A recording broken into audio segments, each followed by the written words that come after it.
T-Mobile hit by phone calling, text message outage. T-Mobile appears to be having problems. Customers are reporting that they can't make or receive phone calls, although data appears to be unaffected. Some customers say that text messaging is also affected. Down Detector, which collects outage reports from users, indicates that a major outage is underway. It's not clear how widespread the issue is, but at the time of writing, T-Mobile was trending across the United States on Twitter.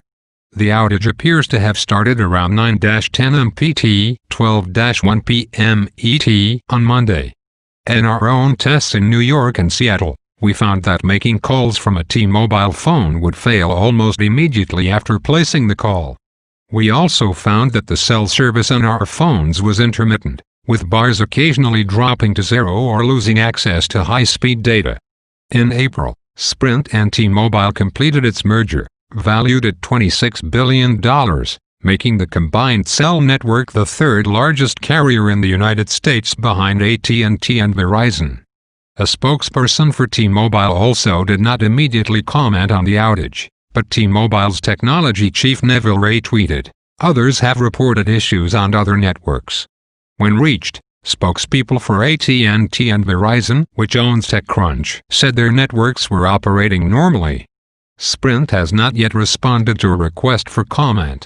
There is no evidence that the outage is caused by a cyber attack. OneWire report said Level 3, a major fiber network backbone that cell networks rely on for routing calls and messages, was experiencing an outage, which may have explained the network outages. But a spokesperson for CenturyLink, which owns Level 3, said that there was no current outage on its network. Widespread cell networks outages are rare but they happen. In 2017, CenturyLink had a network failure that affected all major U.S. carriers and 911 emergency services that rely on the fiber network to route calls. In some U.S. counties, officials sent out emergency alerts to cell phone users to warn that 911 services had been disrupted. Updated to note that carrier-dependent text messaging also appears to be affected, with AT&T and Verizon responses, with an update from T-Mobile's chief executive, and with a statement from CenturyLink. An earlier version of this report incorrectly stated Neville Ray's job title.